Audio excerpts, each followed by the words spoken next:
All right, so I have been seeing Mario for the past month. About once a week, we get together.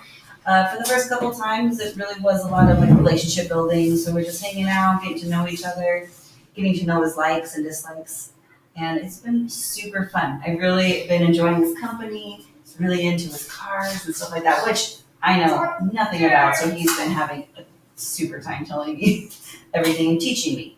He feels good knowing a lot of that stuff. So that's been nice. So now that we're at this point with him and I that we've had a relationship now, we're starting to move on to some more social skills stuff. And so talking about those dislikes, we're able to take some of those, do some role playing, and figuring out how he can settle himself, like self-regulate. Meaning like if something happens, it's up to him to be able to step back, take a moment, and react appropriately.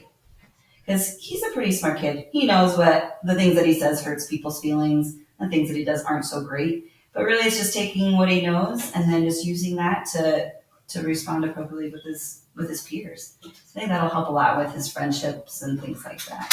And I think it's going to be a slow process, though. I think with anything like that, it's going to be a step back before it goes forward again. It's going to be a lot of some mess ups and some big strides. So while we do this, just want you to keep in mind that it's not going to be 100% all the time, but I think we have a pretty good plan in place. And he's leading it, which is even better. So he's telling me what he needs, what he wants, and we'll go like that. I think it's just going to be something that changes, but the once a week, his time with me is going to stay the same, and we'll go from there. We might need more time. We might up it to twice a week, but I don't want to take that much time out of his day. So this is what it looks like as of right now. Sounds good. Great. Thank you so much, Christina. It sounds like you're doing awesome work with him. Well, thank you.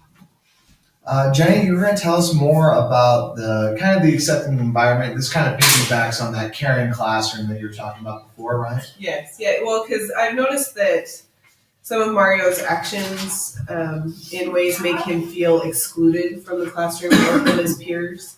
And that causes me a concern. I want the environment to feel safe and judgment-free for him and for him to feel welcomed.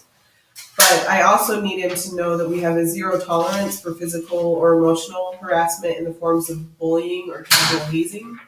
But I want to build the community and relationships for him. We've been working on doing some group exercises, some personal projects, and some social games and activities to help build that community and to help make the classroom environment feel more safe and welcoming for him.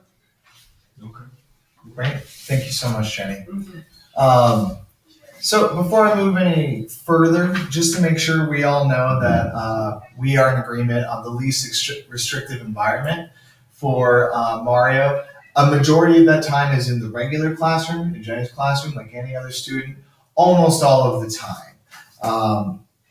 It's our I hope everybody agrees with me, and if anybody has anything different they feel, I think that regular classroom with a little bit of additional time,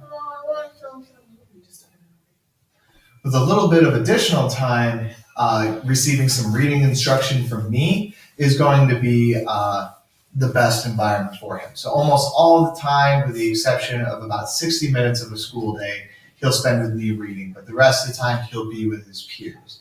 Is everybody in agreement that that seems like the best environment for Mario at this time? Mm-hmm. He needs to be with his peers more of the time. Okay. Yeah, but I agree that he needs the additional, more intensive help that I just can't deliver in my classroom. And we'll talk about that a little bit more when we hit special education services. I just want to make sure that we're all in agreement on his least restrictive environment and that he's in the right place.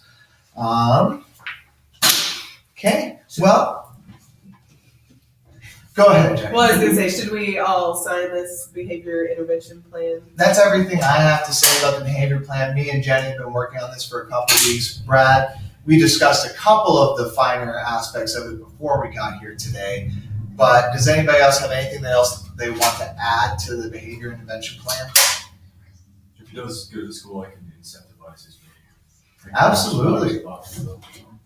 Yeah, that would be great. I think that would be really encouraging for him. The better he does at school, I think if we see some crossover between school and home life is where we're going to see more improvements for everybody. I hope that the better behavior he's showing at school will hopefully be better behavior for you at home, and you have an easier time getting across to him what you want, and so that we never want to overstep your boundaries as disciplinarian for him or how you handle your household. But we hope to see improvements all across, and I think that's a great plan. So I'll be talking with you most weeks. You provided your email to me earlier. I can just send you a quick little message like it's a good week, or I'll send you a quick message saying we have to talk about a couple of things, and hopefully can hit that. Yeah, We'll send notes home daily. Daily note home, and then the weekly note home from you. You can communicate with us if he did good and earned a reward through you. Yeah, that would be fantastic. And we can do the note system through email if that is better for you, or if you would prefer a written. I'll be working on the car, so I think A written thing. Okay. We'll do that hard copy then. Yeah. Anything else that we need to be sure of before we sign off? No, I'm good. I'm good with it. I think it sounds great. Well, I'll go ahead and pass this along, and I'm going to move along to talk about some of the special education services that we want to make sure are in place for Mario. We were talking about that small group reading instruction. We'll be doing that 4 times a week, and so there'll be one day of the week that we don't hit, but I want to give myself a little bit of a cushion, so I make sure I can give this to him every week. I might have said 60 minutes before. I meant 45 minutes. We'll just do that during a regular class period. But he'll get some intensive extra instruction. Jenny and I were talking about this earlier. It'll take place in my resource room, and it'll take place of one of his exploratory classes. So each 6th grade student can choose 2 elective classes. One of them that he's keeping is shop. The other one where we normally have a time for it is where he'll receive reading instruction with me with a small group of his peers. And we'll be starting that next week. Sorry, so that's so that he will still be getting the general education reading instruction? He will be receiving all of the regular instruction with you, Jenny. I'm not going to pull him from any of that, but we're going to take a little bit of extra time each day to break down those concepts and deliver in a way that makes sense to Mario. Fantastic. I think it's highly valuable for him to stay in the regular ed classroom for the instruction. So I appreciate the thoughtfulness in that. Thank you. Absolutely. As far as any further accommodations, you and I will continue to work on those lesson plans to adhere to his hands-on learning style. And he'll have extra time for test taking, which we'll talk about. But we're going to be sure to be deliberate when we deliver instructions for classwork and assignments, and maybe check with Mario that he understands the directions as we're giving them to him. Does that sound like some good things that we can do in the communication between the 2 of us, Jenny? Yeah.